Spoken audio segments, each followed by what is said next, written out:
La CAN ira maintenant s'installer chaque 4 ans. Comment est-ce que vous appréciez cette décision, Gandhi Koué? Est-ce une belle décision de la CAN? Et pourquoi déjà? Moi, je pense que la décision vient du fait que c'est la nouvelle réalité. Parce qu'on part d'un constat, quand la Coupe d'Afrique s'organisait chaque 2 ans, le constat était qu'il fallait beaucoup de logistique avec... les équipes n'étaient pas préparées comme ça. Mais je pense que la Confédération africaine de football, la CAF, qui est l'organe régulateur du football en Afrique, a vu juste pour ma part.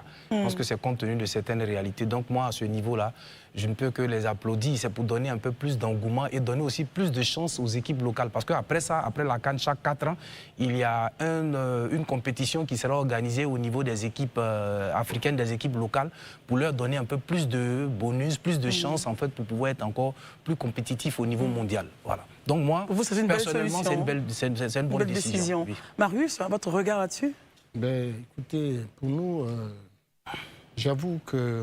Chaque 4 ans? Oui, non, j'avoue que chaque 4 ans, moi, je n'aurais pas opté pour ce choix parce Pourquoi? que ça nous laisse 4 ans durant sans compétition au niveau africain. Voilà. Est-ce qu'il n'y aura pas de compétition entre-temps? C'est pas la même chose. Non, c'est pas la même chose. La CAN, c'est la CAN. C'est comme si vous voulez comparer la Coupe du Monde à une compétition ou même la Champions League. Non, c'est pas pareil. La CAN reste la CAN parce que c'est la CAN qui regroupe au niveau africain tous les meilleurs joueurs du continent. En tout cas, tous ceux qui brillent sur les grandes stades d'Europe.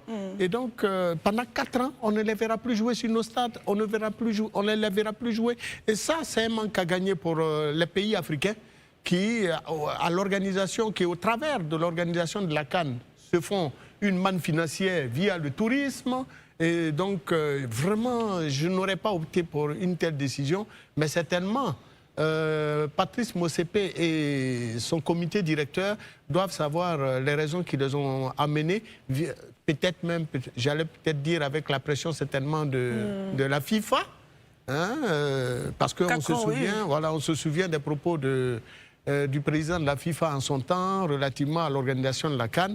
Et nous ne sommes pas étonnés que Patrice Motsepe ait décidé d'organiser donc cette CAN chaque 4 ans. Mais ce n'est pas favorable, je l'ai dit de façon claire et distincte, pour les États africains. Quel est votre avis? Quel est votre regard là-dessus? Vous partagez le point? Ouais, moi, je pense qu'il y a des points positifs et des points négatifs. Les points positifs, c'est que quand vous créez un peu de rareté, ça fait que la CAN va avoir beaucoup plus de prestige. Et puis, les sponsors auront 4 ans pour pouvoir se positionner sur la CAN. Donc, on pourra élever les droits de trucs, etc.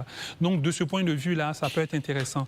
Mais là où je rejoins le doyen Komoé, c'est que j'ai beaucoup plus l'impression que c'est pour satisfaire non seulement la FIFA, mais également les clubs européens qui se plaignaient du fait que tous les 2 ans, on organise la CAN et qu'en milieu de saison, ils devraient libérer les joueurs. Libérer les joueurs. On a vu que cette année, les joueurs n'ont été libérés qu'à 5-6 jours, selon le règlement même de la FIFA, de la CAN. Je ne connais pas d'autres compétitions où on libère les joueurs aussi tardivement avant une compétition. Donc ça sera un manque à gagner au niveau du tourisme également. Et puis au niveau des joueurs capés, de la capacité de prendre plus de coupes.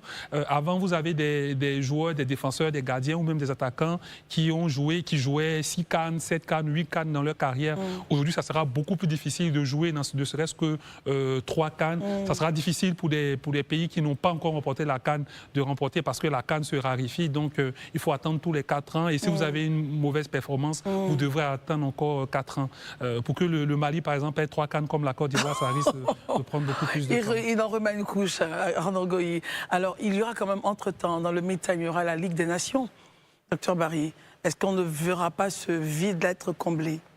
Non, et puis, pensons aussi, dans votre point, regardons l'âge des joueurs. Christelle, la CAN n'a pas d'égal. Moi, je ne vais même pas tourner autour du pot. M. Motsepe a exécuté un plan de M. Infantino. Comment vous le savez, justement? Non, il avait déjà annoncé. Oui, il arrive. Ce débat, il a commencé sous la présidence du président Issa Hayatou. Il s'est on se le rappelle. Opposé à Michel Platini et à Sepp Blatter à l'époque. Pourquoi? En Afrique, nos championnats de clubs n'ont pas le même rendement que les championnats européens. Eux, là-bas, la première ligue, c'est Manchester United, Liverpool. C'est suivi par près de 300-400 millions de personnes. En termes d'audience, ce n'est pas la même chose. Ici, à part les clubs d'Afrique du Nord qui se partagent la Ligue des Champions à tour de rôle, Pyramide, Al Ahly, nos clubs africains, là, vous prenez, Je ne vais même pas parler de l'Africa, excusez-moi au passage. La SEC Mimosa qui souffre pour se faire une place. Docteur Barry, pour vous exprimer sans... Les moyens ne sont pas les mêmes. Non, c'est pour vous dire, le championnat de club n'est pas aussi attractif qu'en Europe. La CAN, c'était l'événement phare du continent où chaque 2 ans, on se retrouve autour d'un pays, on joue au football, il y a la fête, il y a le tourisme, il y a le côté événementiel footballistique. Mais là, 4 ans, pour un joueur qui n'a même plus la possibilité de jouer 4 ans, comme Arnaud l'a dit. Qui a un âge avancé, par exemple. C'est un dictat de M. Infantino. Il a réussi son coup avec son ami. C'est un dictat de M. Infantino, mais que disent les clubs africains? Que disent les États africains? Écoutez, M. Motsepe, c'est son ami qui est M. Infantino. Il doit sa place à la tête Son ami, de la ça veut dire Dr Barry. Je le dis de façon... Non, je vous ai dit, cette fois-ci, je ne vais pas porter des gants parce que c'est une situation avec laquelle je ne peux pas. Selon vous, l'Afrique a été... On a imposé ça à l'Afrique. On a imposé, M. Motsepe a fait copain avec son ami. Ils ont pris la décision. À l'époque, il avait soulevé le point. Et Samuel Eto'o-Fils, ancien footballeur camerounais, lui avait dit que ce n'était pas possible parce que président de la fédération la compétition complètement. Vous alliez la CAN sur les années de la Coupe du Monde. Alors que la Coupe du Monde, c'est un tournoi majeur qui réunit... Ce qui veut dire qu'on aura donc dans une année la Coupe d'Afrique des Nations et la Coupe du Monde. Clairement. Côté performance, comment est-ce que vous voyez cela? Mais je dis que sur 4 ans, c'est comme si c'est seulement à l'année du mondial que vous pouvez jouer la CAN. À la limite, peut-être, qu'est-ce qu'il peut faire? C'est de décaler la CAN sur des années impaires. Mais tout ça, c'est bousculer les habitudes. Les gens ont pris depuis 1957, c'est chaque 2 ans. Et on continue, on continue. Vous évoquez la Ligue des Nations, même en Europe. Il y a des grandes nations qui se foutent de la Ligue des Nations. Non, pas qui se foutent, qui ne regardent pas, on va dire. Qui ne considèrent pas. C'est des matchs amicaux. Est-ce que ça peut remplacer la CAN? Je ne pense pas. Il a créé la Super Ligue des clubs. Où on en est? Mamelodi Sundowns a gagné la première édition. On dit que c'est chaque 4 ans. Ça fait trop de tournois folklore. La CAN, elle est unique. Il fallait la maintenir tous les 2 ans. Ça, c'est mon point de vue. Mais le point, c'est que cela a été dit, mais j'aurais aimé avoir la réaction des pays africains, des ministres des Sports, des présidents de fédération. Les pays africains, c'est la CAF qui peut parler en leur nom, Christelle. Justement, mais enfin, ils sont bien au sein de la CAF. Il y a eu peut-être est-ce qu'il y a eu des débats sur la question où tout le monde a dit oui, on parle là-dessus? C'est là le point de ma question. Est-ce que ça a été à débat? Comment ces pays ont réagi au sein du comité de la FIFA, de la CAF, et pour que ce soit imposé aujourd'hui, Marius? On sait tous comment les choses fonctionnent hein, dans le monde du football. Dites-nous un peu, non, c'est pas trop grand-chose. Oh non, je peux vous dire, pour un pays comme la Côte d'Ivoire qui a été 2 fois hôte, qui a organisé 2 fois la CAN en 1984 et en 2023, qui a fait 5 finales et en a remporté 3 pour 23 participations à cette CAN. Voyez-vous, 23 participations en raison de chaque 2 ans. Mais nous n'avons remporté que 3 fois. C'est pour ça que Barry disait, ou je ne sais pas si c'était Arnaud, qui disait que pour un autre pays comme ce pays frère qui est juste à côté de nous, il lui sera difficile de prétendre même un jour remporter cette CAN, si ce n'est cette année 2025, où on sent vraiment qu'ils ont des joueurs. Alors, pour revenir clairement à l'idée que vous évoquiez, je peux vous assurer que au niveau du cercle de décision de la CAF, tout se fait comme si vous voulez, vraiment tout se fait sous décision, je peux vous le dire de façon claire et distincte, de la FIFA. Comment vous le savez justement? Non, la FIFA pèse de tout son poids sur la sphère de décision, tant au niveau de la CAF, je veux dire des confédérations, qui lui sont affiliés, des confédérations même qui lui sont affiliées, que ce soit la Confédération africaine de football ou les confédérations des autres pays européens et tout ça de football. Mais la FIFA contrôle de main de maître toutes les décisions qui se prennent. Et d'ailleurs, il leur arrive de descendre eux-mêmes à la demande justement des fédérations africaines ou même européennes de football, de descendre eux-mêmes dans l'arène avec des institutions qu'elle-même, la FIFA a bien voulu mettre en place pour prendre les décisions à la place souvent de la CAF. Voilà. On ne demande même pas souvent, ils ne demandent même pas l'avis de la CAF. Par exemple, quand vous allez au tribunal arbitral, c'est quoi? C'est le tribunal arbitral du sport. Lorsqu'on saisit le TAS, mais ce TAS n'a pas à se référer à la CAF. avant de rendre cette décision. Même si est-ce que le CAF, Marius, comment vous commencez? Est-ce que le CAF se réfère? Non, mais une Cour de justice qui apprécie des faits. S'il vous plaît, messieurs. On a vu des faits ici qui nous ont amenés à comprendre. C'est votre point de vue. Oui, c'est mon point de vue. Mais on a vu des faits ici qui nous ont démontré que c'est comme un cercle fermé où les décisions se prennent souvent même à la demande du gourou qui n'est autre que la FIFA. Bon, ça c'est votre regard. Rapidement, on termine avec vous. C'est moi, en fait, ce que je dis, la Confédération africaine de football, elle réunit quand même toutes les fédérations.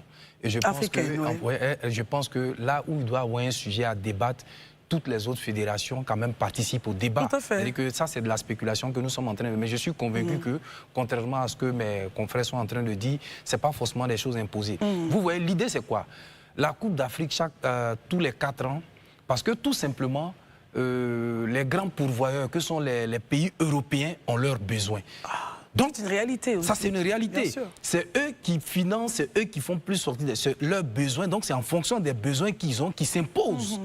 Moi, je peux pouvoir comprendre qu'on peut lui dire, mais 4 ans, mais dire que ça n'a pas été discuté. C'est pourquoi tout à l'heure, j'ai dit, les 4 ans, c'est pour juste répondre à certains besoins. Aujourd'hui, Arnaud l'a dit, entre un club européen qui paye cher un joueur africain et une équipe africaine qui ne lui donne même pas peut-être le tiers, que choisir? Que choisir? En fait, le mieux est, voyez, le débat. Donc moi, je pense que c'est vrai que la décision elle peut paraître peut-être injuste, c'est pas 4 ans, c'est un peu trop, mais je pense que la décision a été prise pour l'intérêt de ceux qui financent plus dans le football que sont les clubs européens. Et c'est de bonne guerre. Et c'est de bonne guerre. C'est le point de vue de Arnaud Goï, cela s'entend. Mais si on va terminer sur le sujet, Dr Barry, dernière réaction. La Copa América s'organisait chaque 4 ans. À un moment donné, la CONMEBOL, la Confédération sud-américaine de football, a décidé de ramener à 2 ans comme elle le voulait. Après, elle est revenue à 3 ans. Là, maintenant, c'est 4 ans. Pourquoi c'est à chaque fois à la CAF qu'on demande de changer le nombre d'années de l'organisation? Je vous ai dit, le débat a commencé sous Issa Hayatou. Ils n'ont pas eu d'accord avec lui. Ça a continué avec, comment il s'appelle, le Malgache qui avait remplacé le président Hayatou. Ça n'a pas prospéré. Aujourd'hui, M. Motsepe, je ne dis pas qu'il n'y a pas eu de débat interne. Mais je dis que les intérêts des équipes africaines n'ont pas été pris en compte. Quoique c'est la CAF qui a porté le projet. Maintenant, quand Gandhi me parle des clubs européens, Didier Drogba, Samuel Eto'o, ils venaient jouer la CAF. Sachant que Yaya Touré, Djedje Okocha, on ne va même pas citer Georges Weah, qui joue avec le Libéria. Il n'a jamais manqué une édition de la CAN. Donc si c'est parce que le club te paye plus, que tu ne viens pas défendre ton pays, je suis désolé, ce n'est pas la même chose. Et en plus, il y a un chantage. Il y a un chantage qui est fait à nos joueurs. Il y a un chantage qui est fait à nos joueurs pour les libérer. Les clubs européens font beaucoup de chantage à nos joueurs. S'il vous plaît, messieurs, si vous parlez de chantage, Marius Komomo, j'aimerais des faits précis. Christelle, Habib Diarra, tout doucement. Il a joué avec son club, c'est un international sénégalais. André Onana, lors de la dernière CAN, il est venu 2 jours avant le match du Cameroun. L'entraîneur l'a puni. Est-ce que vous souvenez de la carrière d'un Didier Drogba, d'un Georges Weah, d'un Samuel Eto'o, faisant ça à sa sélection nationale? Ce n'est pas possible. Plus vous vendez cher, plus on vous respecte. Et ils sont combien? Non, mais très bien. Messieurs, ça a commencé avec nos joueurs qui se laissent faire. Merci beaucoup. Ça, c'est le joueur qui se laisse faire. S'il vous plaît. La FIFA donne la latitude à l'équipe nationale d'avoir la CAF a décidé donc de célébrer la grande messe africaine tous les 4 ans. Écoutez, messieurs, on va suivre la CAF.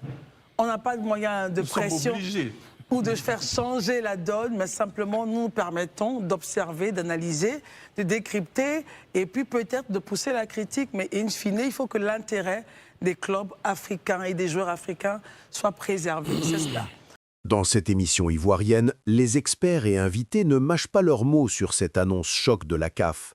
Le Dr Barry y voit carrément l'exécution d'un plan de Gianni Infantino, le président de la FIFA, pour aligner la CAN sur le calendrier mondial et éviter les conflits avec les clubs européens qui râlent quand leurs stars africaines partent en pleine saison.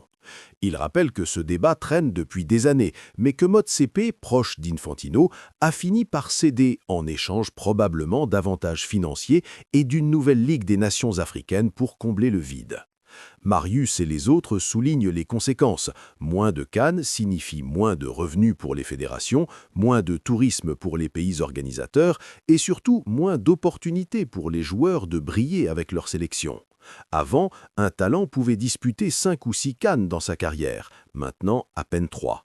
Et pour les nations comme le Mali ou le Ghana qui attendent un titre depuis longtemps, il faudra patienter encore plus. Du côté positif, certains comme Arnaud Gouy admettent que ça donne plus de prestige à la compétition, comme l'Euro ou la Coupe du Monde, et que ça répond aux plaintes des clubs qui paient grassement nos joueurs. Mais globalement, le ton est critique. L'Afrique perd son rythme unique, sa fête biennale qui rassemble le continent pour plaire à l'Europe. Au final, cette décision montre une fois de plus le poids de la FIFA sur le football africain. Est-ce que ça va booster le niveau ou tuer l'âme de la CAN? Dites-moi ce que vous en pensez en commentaire, pour ou contre tous les 4 ans. Likez si vous êtes choqué, abonnez-vous pour ne rien rater des débats chauds sur la CAN et activez la cloche pour les prochaines analyses. On continue à suivre ça de près.